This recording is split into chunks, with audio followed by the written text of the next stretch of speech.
When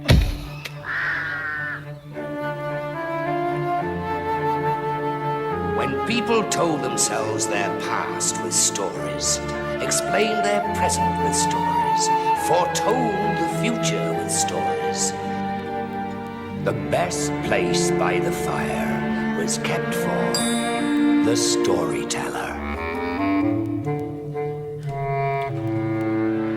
Chapter 7. The Devil as Prophet. From what has been related in this narrative, it is evident that the devilish beings know what happens at great distances, and even in faraway countries. They have also expert knowledge of world history.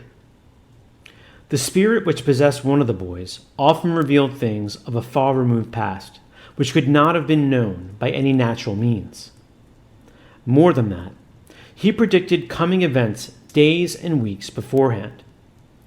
These events subsequently occurred as foretold, to the amazement of everyone.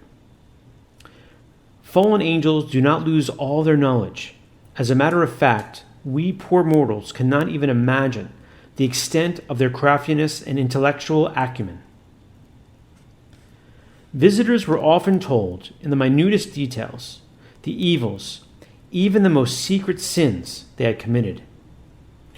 They could not stand it, and they disappeared with the greatest possible haste. At times, he even attempted to lecture people for their moral defects. To a neighbor he said, "You toper, were you not present when the priest was preaching against drunkenness? Yet you have gone to so-and-so to get a tippler's nose? You are the cause of your daughter's illness and of your cattle's disease." On Palm Sunday, he gave a good scolding to a native of Ilford. "You swiller, did you not hear the priest in the Schweizenstall thus repeating his epithet for church? Say nobody must go to the public house this week? Your obedience is edifying indeed.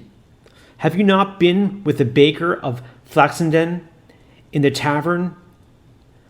Have you not imbibed a copious quantity of beer?" Other people had to expiate even more severely the cravings of curiosity.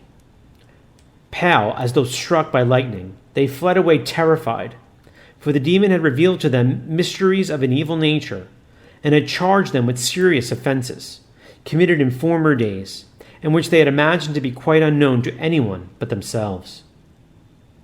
The mayor of a village in the neighborhood of Strasbourg said once to his councillors after a municipal meeting, "Gentlemen, who goes with me next Sunday to Schlittengine? We will go to see the possessed boy." Several men agreed with the proposal. "But listen, Monsieur Mayor," remarked one of them, "we are told that Satan may there put the flashlight of truth on our own lives." "Tomorrow is Saturday," replied the mayor. "We'll go to confession. Then, at the first Mass on Sunday, we'll go to Holy Communion. We shall then be all right, and the devil can reproach us with nothing." This was agreed to and done. On Sunday, they went to Schlickenheim and arrived at St. Charles's. They rang the bell. A nursing sister appeared and inquired their errand. "We should like very much to see the possessed child," answered the mayor.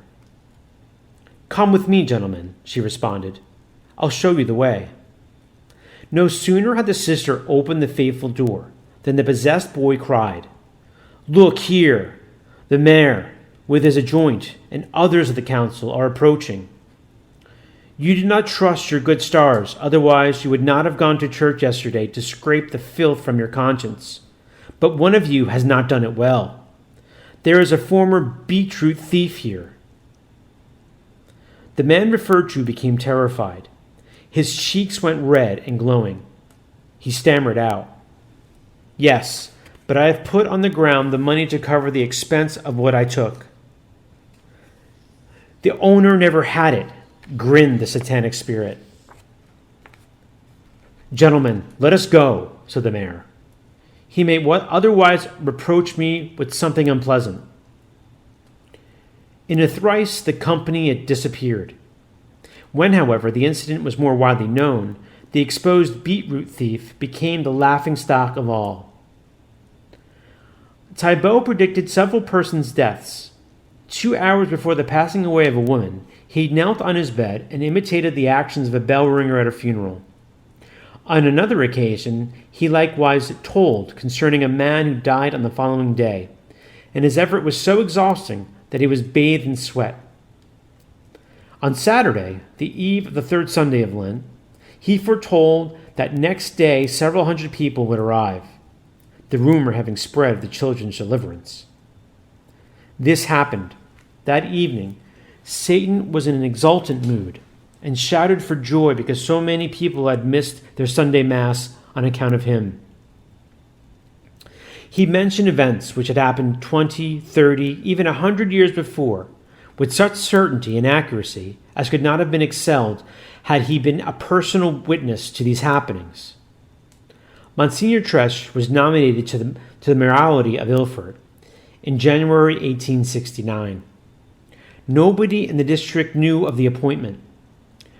The possessed boy, however, addressed him already as Monsignor le Maire. Indeed, he had previously said to his mother, "I am so furious that I am almost bursting." "And why?" asked the woman. "Because the skunk has been made mayor. I and our lot are frantic with rage." It was the hour when the nomination papers were forwarded from the prefecture of Colmar. When Monsignor Tresch entered his room, the boy shouted, "You are a churchman. You have been at Sliden." "You are telling a fib," retorted Monsignor Tresch. "Tell me where I have been." "In Stat." "What Stat?" asked Monsignor Tresch. "In Schlet," responded the demon. This was a fact. The demon, speaking through the boy, went on. "You have also seen the rag gatherers." This abusive term he used as a nickname for the Capuchin fathers. "And you have brought them money that they may make rubbish." Abusive terms in which the demon alluded to offerings for masses. In very deed, Monsignor Tresch shortly before called at the Capuchin monastery of Dornacht, near Basel, and had asked the reverend guardian to say 2 masses for the deliverance of the boys. Not a living soul in Ilford knew about it, except Monsignor Brobeck, who had accompanied him. In a particularly grave crisis, the possessing demon revealed that several priests, mentioning their names and parishes, had written about him in the civil and ecclesiastical authorities. "The cleric of this and of that have," he said, "communicated with the high cleric who wears the hood, bishop, and the man with the great cap, mitre, has sent word to Mulhouse concerning the 2 little dogs." There he was referring to the possessed boys. Then turning toward one of the sisters who watched him, "And you, Bowler," he continued, "you with your Geisenbollen and Katzenwaddle," these are abusive epithets for rosaries, "you shall not sleep 3 nights longer in the little adjoining room." All persons present were amazed, especially the sisters, who had not the least idea of their impending removal. That same evening, a letter came from the convent ordering the nuns to leave the children within 2 days and return back to Mulhouse. One day, little Joseph sent to Monsignor Tresch, "I want to recall an incident of your youth. You went to the forest to hew wood.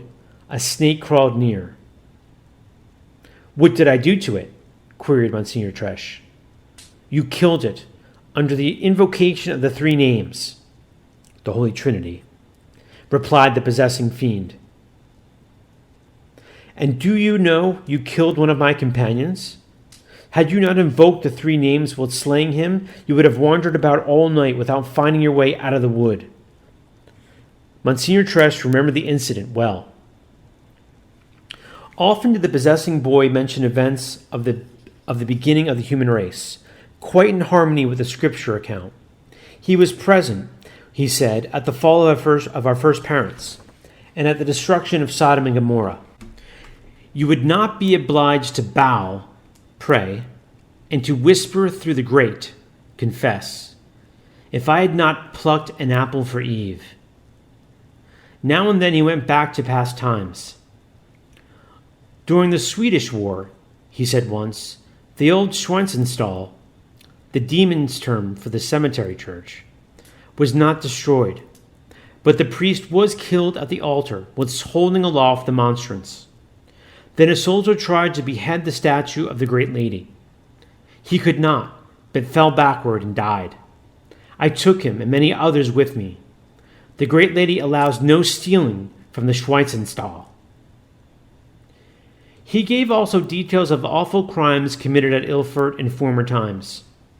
It was March 12, 1868. Monsignor Tresch was again with the children, and found them fairly quiet. Suddenly, the wicked one manifested his presence. "Here am I," he shouted, with a strange, hoarse man's voice. "Where do you come from?" asked Monsignor Tresch. "From Garel."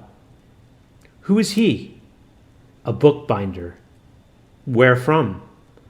"From the place of your two visitors." "What two visitors?" asked Monsignor Tresch. "The tall one and the old one," replied the demon. "What are their names?" "Kinesi," Monsignor's spies, answered the demon. "Kinesi, and as to the other one, I do not know it. He disgusts me." "What," asked Monsignor Tresch, "were you doing at the bookbinder's?" "I have spent the whole day with him. He has bound a beautiful book, which he looked through with delight.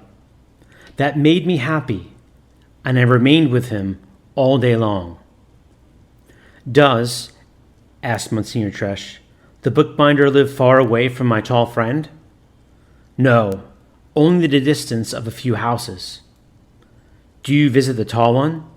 "No. His door is too low for me to get through." "What frightens you there?" asked Monsignor Tresch. "The great lady who stands outside." "And my other friend, the old one, how do you treat him?" "I want to know nothing about him. He sickens me," exclaimed the demon. "Do you not visit him?" "No. He carries a round object which prevents me from calling on him." "Is it not," asked Monsignor Tresch, "the cross you once saw here?" "No, it is something which the priest holds aloft, and this would sting me if I went to him."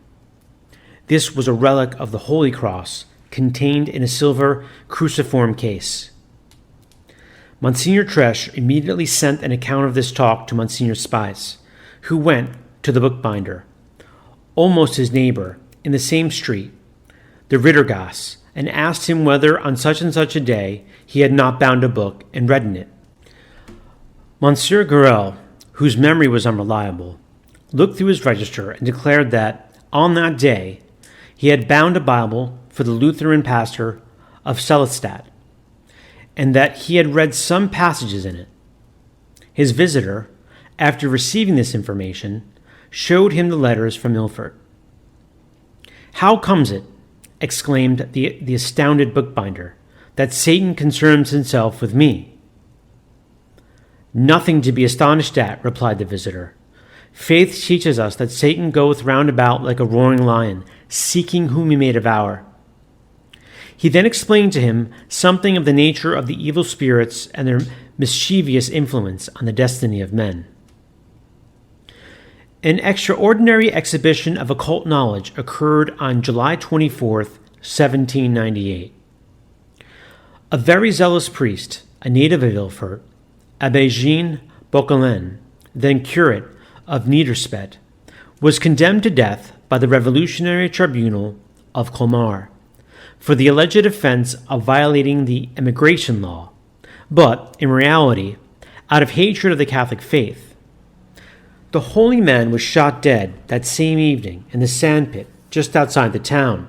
His belongings were kept by his friends like holy relics. His blood-stained shirt remained in the Bauquelin family. On June 28, 1842, a terrible fire broke out at Ilford, and one of the houses belonging to the Bauquelins became a prey to the flames. However, The box containing the letters of the martyred priest and also his breviary, chalice, and other belongings were saved. The bloody shirt, however, was in the confusion carried off by a thief. All enquiries as to the whereabouts of the relic were fruitless. One day, Professor Lachman asked the boy Thibault, in the presence of Monsignor Tresh, "Say, Thibault, do you know Bauquelin?" "Do not mention to me that fighting knight," answered the possessed. "I want to know nothing about him. 30 years hence, at his exhumation, his name will be spoken of with reverence by all tongues." 3 decades later, in 1897, there was published the Abbé Salter's book, Jean Bauquelin, the last Alsatian martyr of the French Revolution, by which the memory of this holy priest was rescued from oblivion and his virtues again glorified. Not long after the publication of that book, a beautiful monument was erected to his memory. It was placed opposite the new presbytery in his native village of Ilford. A few days after the first mention of the name, Bauquelin, to the possessed boy, one of the members of the family to which the martyred priest belonged asked Thibault, "Say, what has become of the shirt of Bauquelin?" "Hold thy tongue," screeched the devil. "A good boy, good in Satan's eye, has stolen it. Otherwise, it would later have on been made into relic covers." Chapter 8. New Plots. Pitiful beyond expression were the tortures of the poor boys. The hellish master tormented them horribly, especially when his fury was roused by the sight of the blessed metal or other holy object. Then the poor victims tore and smashed to pieces all that came within reach. Any effort at mastering this rage was opposed with utmost strength, and it was often enormously difficult to overcome it. Repeatedly, Satan declared that he much preferred to dwell in a strong, grown-up man, because it would be more difficult to overcome him there. But, when haunting the body of a child, he was allowed to use only such strength as befitted that more feeble body. Monsignor Tresh, almost a daily visitor, was the subject of the lost angel's great aversion. "I have a bone to pick with you," he one day said. Shortly after, one of Monsignor Tresh's cows broke a leg. "Something already," said the spirit. "But this is not all." A few days afterwards, 2 calves died. "Something else," grinned the demon. "But I have not finished with him yet." After a certain time, the mayor fell down his staircase and broke his forearm. When this misfortune happened, the fallen angel, with scornful laughter, was already detailing it to the visitors. In the month of May 1868, Monsignor Tresh had purchased a pig. The next day, this erstwhile healthy animal lost all appetite and began to pine away. The veterinary surgeon not being able to locate any disease, Monsignor Maire determined to investigate in other ways. He placed in the sty a blessed medal of St. Benedict. Immediately, the animal was well again and took its food as usual. At his next visit to the possessed boy, the enemy gave him a word of explanation. "I am not able to enter thy house any more," he said. "We are obliged to fly away over it. The filth," so he described holy objects suspended in houses, "prevents our entry." In several other Ilford houses, the evil being likewise made uncanny noises, especially in the home of Monsignor Kleber, Benjamin. This family had much to endure from him. For example, on one occasion, when they called a priest to bless some farm buildings, in the Brobeck and Zerbach families, the evil spirit also caused much annoyance. Having had in an upper room an infernal witch's vigil, he boasted exultantly, "Did you not hear last night? We made a row to deafen your ears." He delighted greatly in causing the poor boys to trace figures of dogs and snakes.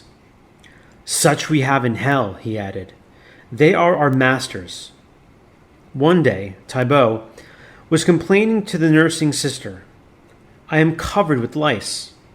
she looked and saw that numberless red lice did indeed appear. Immediately she began, with the assistance of 3 visitors, to belabor his head with brush and comb. The more vermin they destroyed, however, the more appeared. The boy's father became impatient and cried, "Wait, Satan, I will drive your emissaries away." He fetched holy water, sprinkled the head of the child, and said, "In the name of the Blessed Trinity, I command thee to leave this body." Immediately, the creatures disappeared. The same remedy was used on behalf of the other boy, Joseph, who likewise had begun to complain of a similar affliction. If a visitor came into the room without some sacred emblem on his person, it very commonly happened that his watch stopped, on which occurrence the satanic spirit jeered. "Why do you not play this trick on me?" once asked Monsignor Tresh. "If only I could," cried the demon. "I'd do so with joy." During summer of 1868, the boys were left quiet for some time. On the return of the crisis, Monsignor Tresh asked the diabolic possessors where he had been. "I have been on many errands." "Have you been in Spain?" A revolution was sweeping that country. "Yes," replied the demon. "There we were most busy. There many have fallen." "Have you had hand in chasing away the Queen?" asked Monsignor Tresh. "Oh, surely." "And why?" "In Spain there is a priest almost in every house." "Are there really so many priests there?" "Oh, yes," cried the demon. "More than here." Then he added, "If only I could win you over, and the priests here, to my cause, I could stay here, but you are obstinate, and so are Spitz," the demon's name for Monsignor Spies, "of Celestat, and the great Baller, his epithet for Martineau." "Say," asked Monsignor Tresh, "is it not true that Mary, the Mother of Christ, prays for me, and I am protected in my constant opposition to thee?" "Hold thy tongue! Be silent!" commanded the fiend in a fury. The demon confessed also that he assisted the great murderer, Trautmann, in his crimes. Chapter 9. The Agonies of the Victims. The sufferings of the boys could be likened to a continual martyrdom. Even a glance at them inspired terror and pity. During the 2 first years, in which they were obliged to remain mostly in bed, they often crossed their legs in most unnatural manner and entwined them rope-like, so strongly that they could not be pulled one from the other. Then suddenly, with speed of lightning, they bounded back to their freedom. Often they stood on head and feet at the same time, with their bodies right upward, a position from which they could not be changed by any outside pressure until it pleased the devilish master to withdraw. When in bed, the boys often traced on the wall horrible caricatures of fiendish faces, to which they spoke and sported. If a rosary were placed on their bed during sleep, they immediately disappeared under the clothes, only reappearing when the beads were removed. Often, when seated in a chair, the boy was lifted by an invisible power, was then either let fall or else was flung into one corner of the room, while the chair was cast into the other. His mother, seated once with him on a bench, experienced the same fright, but, though thrown against the wall, was uninjured. Frequently, the poor boy's body swelled to bursting point. Then he vomited sea froth, feathers, and seaweed. Feathers were likewise seen on his garments, which gave forth a very bad odor. At times, the boys climbed, with feline agility, to the remotest boughs of trees in the garden, without, however, breaking them. In the living room, where there was no oven, the heat occasionally became so unbearable that people expressed agonizing amazement. Thereupon, the evil spirit would say, "I am a good stroker, am I not? Is it not hot near me?" The mother, who slept in the same room, sometimes was quite unable to endure the heat. She then rose, sprinkled the lads and herself with holy water, and the normal temperature came back. The same happened to the nuns who were watching the patients. What must be the ire of God's anger that torments the lost angels in perdition? The words of the prophet recur to one's mind. Which of you can dwell with devouring fire? Which of you shall dwell with everlasting burnings? And from the prophet Isaiah, chapter 33, verse 14. The good nuns, Sister Severa and Methula, had a frightful task in watching over and tending the boys. They saw window curtains turned down by invisible hands, and closed windows burst open with strange rapidity. They witnessed chairs being overturned, also tables and other furniture being moved by spirit hands all over the room. Sometimes the house shook, as though by an earthquake. When a priest or other pious Catholic made a call, the possessed boys crept in all haste under the table or the bed, or leapt from the window. On the other hand, visits from so-called quote-unquote liberal Christians gave them great joy. "He is one of ours," they would shout. "What a boon if all were like them." After Thibault's arrival in St. Charles's, the diabolic spirit uttered no word for 3 days. Only on the 4th day, at 8 p.m., he spluttered, "I am here. I am in a fury." "Who are you?" asked the sister. "I am the Lord of Darkness," he cried, and imitated the cry of a calf about to be strangled. When angry, the boy's features were dreadful to behold. He then recognized no one, not even his own mother. He tore his clothes to pieces and smashed everything near him until he was overpowered. On receiving a garment into which a blessed metal had been sewn, he made it his first business to tear away the lining and wrench out the sacred object. His deafness was so great that he failed to hear Monsignor le Superior Stumpf firing some pistol shots near his ear. He watched the motion of the finger on the trigger, and then, even once the loud report was still echoing through the room, he cried, "He wants to shoot, but cannot manage it." One day, Monsignor le Superior came from Strasbourg on a visit to St. Charles's Institute. He drove in a carriage in company of a parish priest. Thibault was drumming with his fingers on the window pane. No sooner did he perceive the visitors than he exclaimed, "Look, there comes the dung beetle. Dreckler, wait, I'm going to play him a trick." A couple of seconds later, a wheel became detached from its axle, and the visitors had to walk the rest of the way. To play nasty pranks, to torment and torture in every possible way, the quote-unquote 2 little dogs, meaning the 2 boys, that was the demon's constant occupation. For 4 years, the poor victims had to remain in this awful predicament. Many people in the metropolis absolutely refused to believe in the diabolical possession and remained impervious even to the findings of the first official inquiry. After 2 more years, however, a second commission of investigation was formed. It meant the end of the long torture and the liberation of the unfortunate boys.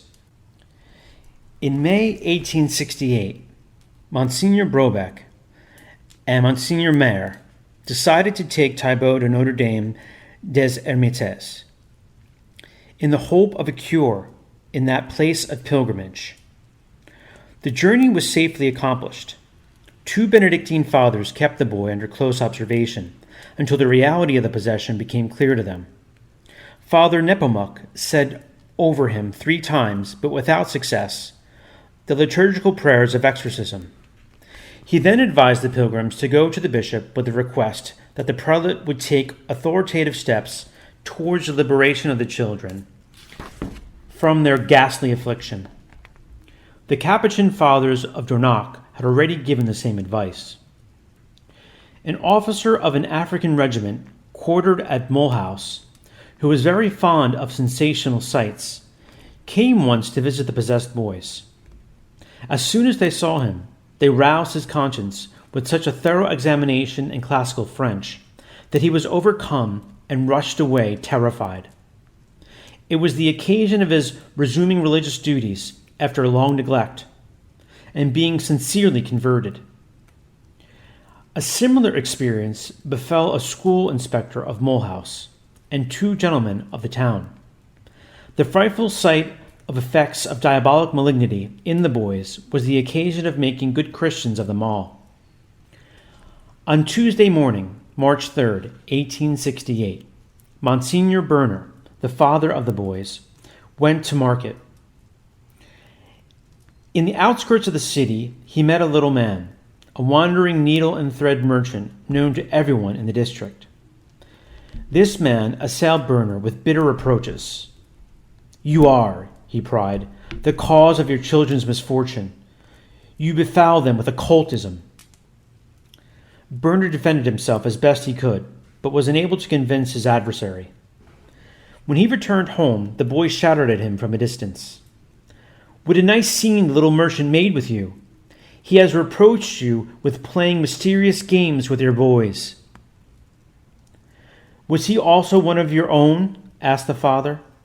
"Yes," replied the demon through the boy's mouth.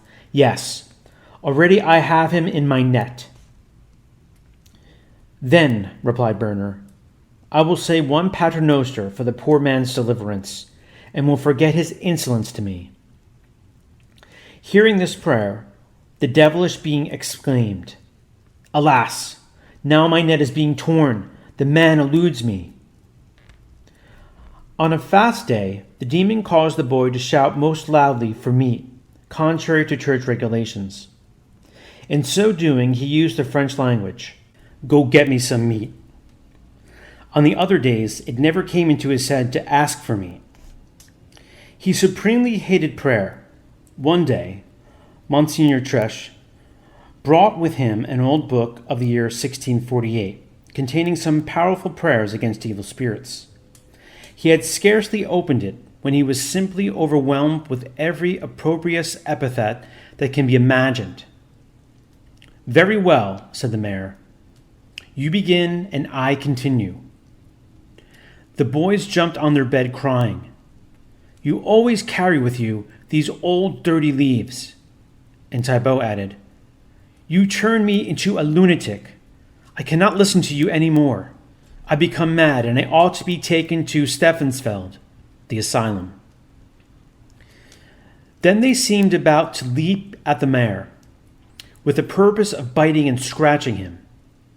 He held forth his hand and challenged them to strike it if they dared. But, although they tried to do so, their blows fell right and left ineffectively. On other occasions, they rarely succeeded in their evil designs against opponents. It happened that Monsignor l'Abbé Schranster, who argued against the demon, received a scratch wound from Thibault.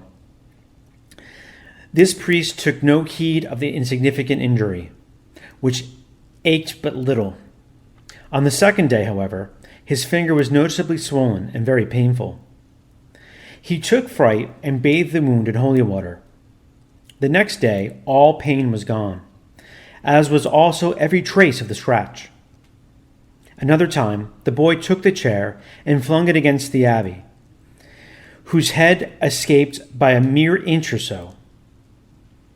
The abbé, seeing him about to repeat the assault, touched the boy's hand with holy water. This sufficed. The boy released the hold of the chair and betook himself, grunting and growling, into a corner. Chapter 10. Satan's Confessions. Monsignor Martineau mentions in one of his letters how the worthy mayor of Ilford extracted from the possessed boy a declaration as to which religion is true. "Thou knowest it," said the devilish inhabitant of the boy's body. "Thy religion is the only true one. All others are false." "But how is it," asked Monsignor Tresch, "that you acknowledge such a fact?" "I am forced to it by the three who are above, the Holy Trinity, said the demon, adding, I must also inform you that we have no power whatever, we demons, over people who think and act as you do. We are powerless against those who confess their sins with sorrow in their heart and receive worthily the body of Christ. We can do nothing against those who invoke the great lady, to whom also we owe our misfortune. We cannot harm the sincere followers of the great teacher, whom we hate. That is, the people who are loyally devoted to dem Vater aller Hund, the father of all the dogs, which was an abusive name for the Pope, and are devout members of dem Grossen Schwanzenstall, the demon's term for the Catholic Church. Questioned by Monsignor Martineau about his name. My name, he said, and thine are as well known to me as to thee, but I have my reasons for refusing to say what it is. If you were a Jew, he added, I'd answer in all languages. Next day, Monsignor Tresch asked the spirit why he was so headstrong and rude with the two gentlemen from Selestadt. I cannot, was the reply, stand that Spitz, nor endure the other one, the man who lives in Chat Town, but is not a native of it, prays too much. What he has he gives to the poor, retaining for himself scarcely a few rags. He knocks at the door of the rich to find relief for the poor. I cannot bear him. Never again mention his name to me. To Monsignor Tresch, the spirit was equally rude. One day he compared him to a great far-spreading branch. But you are a skinflint, a starveling, he added. You give me nothing, not even your potato peelings. You bestow all on the great lady and her dog. Even in your home you keep the great dame with her little dog on her lap. Where is she placed, he was asked. Over the door? Yes, but that is not the one you fear? No, answered the fiend, but the one you keep in your little box, the one with the little dog on the lap.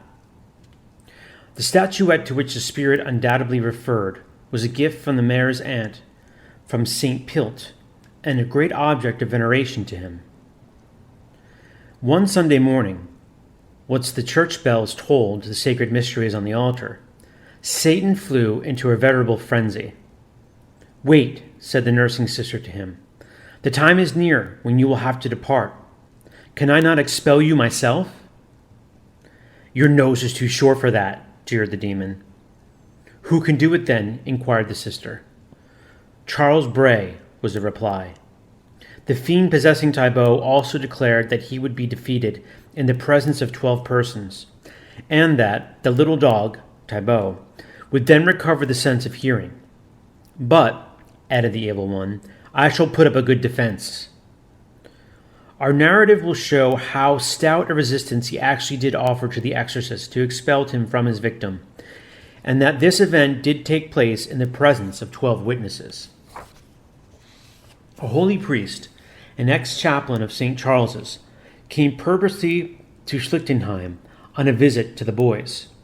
Entering the room, he uttered the Latin greeting, In nomine Jesu omne genuflacitur. In the name of Jesus, let every knee bend in heaven, on earth, and under the earth. Immediately, the possessed boy collapsed in a heap. Then he began to moan and cry, and, with a howl, crawled under the bed. The priest repeated the same words and ordered the boy to approach. On receiving a refusal, the priest put holy water under the bedstead. The boy crept out of the hiding place, turned whimperingly on the floor, and then hastened to a corner as far away from the priest as possible. Mademoiselle Marie Spez, sister of Monsignor Spez, called one day and touched one of the boys with a finger on which she wore a blessed medal of St. Hubert. Cease, cried the possessed boy. You have fire on you. You burn me. Then he grinned. The bombs did not damage thy hut. Thou hast the great lady in it. He alluded to the siege of Selstadt in 1814, during which the house of the Spies family remained intact. The same house was also unharmed in the War of 1870. Chapter 11. The Episcopal Commission. After the lapse of nearly 5 years, the diocesan authorities took the case in hand. His Lordship Bishop Brace remained always amongst the most skeptical. Not until the report of his own Episcopal Commission of Inquiry was issued did he become convinced of the fact of the diabolical possession. At the instance of the Dean of Alsace, he ordered a special ecclesiastical investigation. For this purpose, he sent on April 13, 1869, to Ilford, 3 theologians, Monsignor Stumpf, Superior of the Great Seminary, Monsignor Freiberger, Dean of Essenheim, and Monsignor Sester, Rector of Mulhouse. The parish priest of the village being temporarily absent, it was the mayor, Monsignor Tresch, who received these gentlemen and accompanied them to the Berner family. There they met the mother of the 2 boys. The diabolic possessor had already predicted their arrival, and had even named who they would be. "The man who comes from Strasbourg harms me most," he added. "He is sent here by the cleric with the big cap." A mitre, he alluded to the bishop. "But I shall play the fool with him and with the others." The inquiry lasted all morning. It quite convinced the commission of the true nature of the outstanding affliction. The boys became intensely excited. On being touched with the medal of the Blessed Virgin, Thibault hid himself under the bed, and Joseph leapt out of the window. The reverend gentleman put into written form every possible detail of evidence available. Witnesses were heard, whose statements tallied with the investigator's own observations. At last, the commission drew up its report and forwarded it to Strasbourg. Monsignor the Superior Stumpf advised the bringing over of the boys to a convent in the episcopal city, where the exorcism could take place. This plan was in agreement with the ideas of Monsignor Spitz, who proposed for this purpose the orphanage of St. Charles near Schlichtingheim, one of the institutions which belonged to the convent of All Saints. The Vicar General, Monsignor Marula, expressed the wish of having the elder boy removed first. This was agreed to, and Thibault was taken to the orphanage. There he remained for 5 weeks, tended by the nuns until the time of his deliverance. A previous inquiry was to have taken place, but failed to materialize, owing to peculiar circumstances. This fact was well known to the evil spirit. In the presence of Monsignor Spies and Martineau, Monsignor Tresch asked the elder boy during a crisis, "Tell me, where have you been today?" "Oh," replied the demon, speaking by medium of the boy. "Oh, I have not been wasting my time.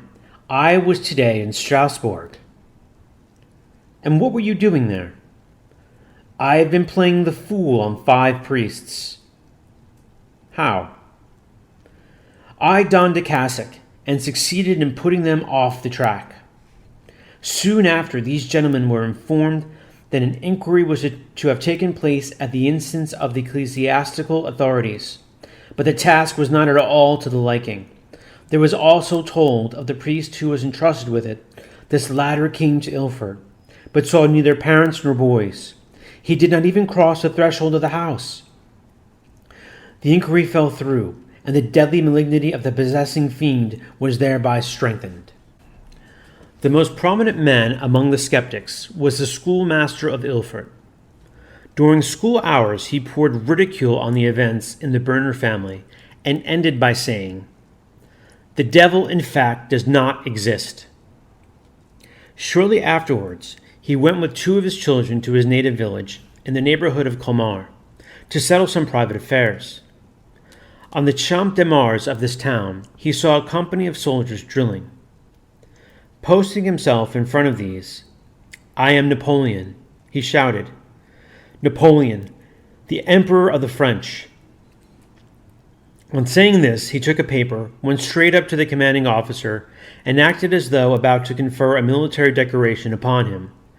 He had suddenly become mad. He was taken to the hospital, and then to Stephenfield Lunatic Asylum. The evil spirit had foretold this incident also. It had done so with mockery and laughter. A great number of conversions, however, resulted from this striking case of lunacy. Many people recovered their long-lost religious fervor. One woman knocked at the door of the Redemptorist monastery at Lanster and expressed a desire to make a general confession. "I saw the poor children," she said, "and the devil seemed to take a great delight in me. I am anxious about the state of my soul." A brigadier of the military police, who long ago had lost his faith through reading evil books, paid casual visits with Monsignor Tresh to the Berner family. Each time he called, the possessing spirit was quiet and did not reveal himself. The man, therefore, was inclined to treat the matter as humbug. He happened, however, to come one day, accompanied by the mayor, whilst a crisis of particular violence was in progress. The sight of so appalling a scene was enough to convince the unbeliever and to shake him to the depths of his being. "I am going to turn over a new leaf," he told his wife. "I'm going to become a fervent Christian." He kept his word. He was present at divine service as often as his duty allowed and received the sacraments every month. Chapter 12. A Scene at St. Charles's. In an interesting message to his parents at Ribeauville, dated October 5, 1869, Monsignor Charles André, the gardener of St. Charles, describes the following impressive scene, of which he himself was an eye and ear witness. "On Saturday, Sister Damasse," he said, "asked me to take Thibaut to the chapel, exerting, if necessary, force to that end.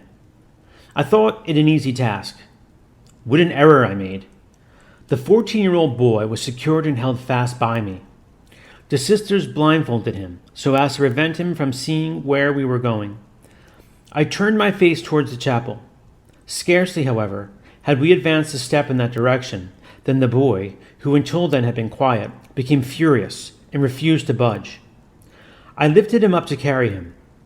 He was very heavy, and I had to use all my strength to master him. We made our way to the chapel as best we could, half carrying, half dragging the unfortunate Thibaut. The only noise he made was that of a howling bulldog. The sisters offered assistance and took the boy by his feet, but he slung his legs apart and threw the sisters off. At the step of the chapel, he was raging, whining, and twisted about in my arms like a snake. Suddenly, he twisted his legs round mine, so strongly that nobody could move them. I was fastened as with iron chains, and fell sideways against the chapel wall. My shirt was wet with sweat, and my breath became very difficult. After a little rest, I labored up the steps with my human burden. I came to the chapel door. It had been opened, and I stood at the entrance. On a sudden, the boy was struck as by lightning. He simply collapsed in my arms. He seemed as though dead. Froth covered his mouth. His deep-sunk eyes were fast shut. He showed no faintest sign of life. I dragged him as far as the center of the chapel, where we both fell on the floor. For 2 minutes, the boy remained silent, like a corpse. Then there came a sudden inrush of life, and the boy howled like a ravening dog. "Away," he howled. "Away with this filth. Let me get out of this pigsty," he raved. A yellow foam gathered on his lips. I wanted to get a good view of his eyes, and for that purpose I bent over the body. As a reward of my curiosity, he blew the horrible froth into my face. He twisted round like a crushed worm. His howling was terrifying beyond expression. He tried to crawl back to the chapel door, but his movements were now very slow. His weakness caused him to have some strange convulsion movements. It was all horribly gruesome, and the darkness of the night increased our terror.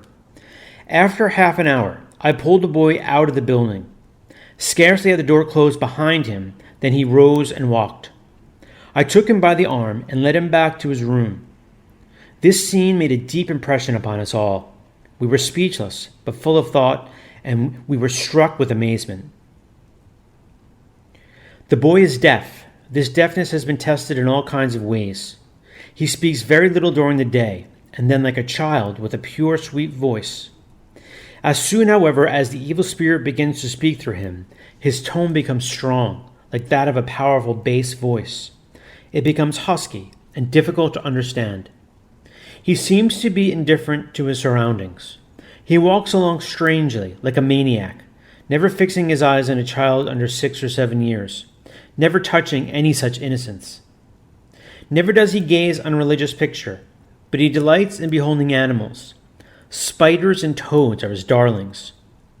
He is often on the lookout for such vermin, and for insects, playing with them, causing them to run up his hands. He would then delight in tearing their legs from their bodies. He eats, as a rule, like an ordinary human being, but at times he turns into a horrible glutton. For example, a little while ago he emptied a big basket full of apples and devoured them to the last one. The sister brings him food, but let her sprinkle it with holy water or touch it with a blessed metal. Although it had been done in the kitchen, right out of his sight, he would infallibly know of it. He then will approach the dish, look at it, and say, "I am not hungry. There is filth in this food." Or, "This food is poisoned." In no circumstances will he touch such food, but always waits for another helping. The same thing happens with liquids. He can never be induced to touch them if any holy water has been put into them, or if any pious object has been brought into contact with them. His favorite expression for a church is Saustall, pigsty. For holy water he uses the terms Sauwasser or Dreckwasser, filth water. He calls priests black cowls or black guards. In his vocabulary, the religious sisters were patients all covered over with dirt. Catholics he described as dung beetles. The poor afflicted boys themselves were his pups. He had, however, words of praise for Freemasons and rebellious Christians. Such, he maintained, were fine people. "They suit us," cried the diabolic spirit. "They are protagonists of liberty." He always spoke of them with greatest delight. "They render us gentlemen great service," he cried. He always called himself a gentleman, and the devils he designated as his masters. "They, the Freemasons and disobedient Christians, spare us a lot of trouble," he screeched. "They bring many people under our sway, whereas the filthy dung beetles and black cowls spoil much of our valuable work, give us great trouble, and take away from us many souls." When the evil spirit speaks through the mouth of the boy, he always casts him in a kind of trance. The body on such occasions appears lifeless. The boy's features are rather handsome, but his face is pale and melancholic. He lives and walks about like a person laboring under the burden of a heavy cross.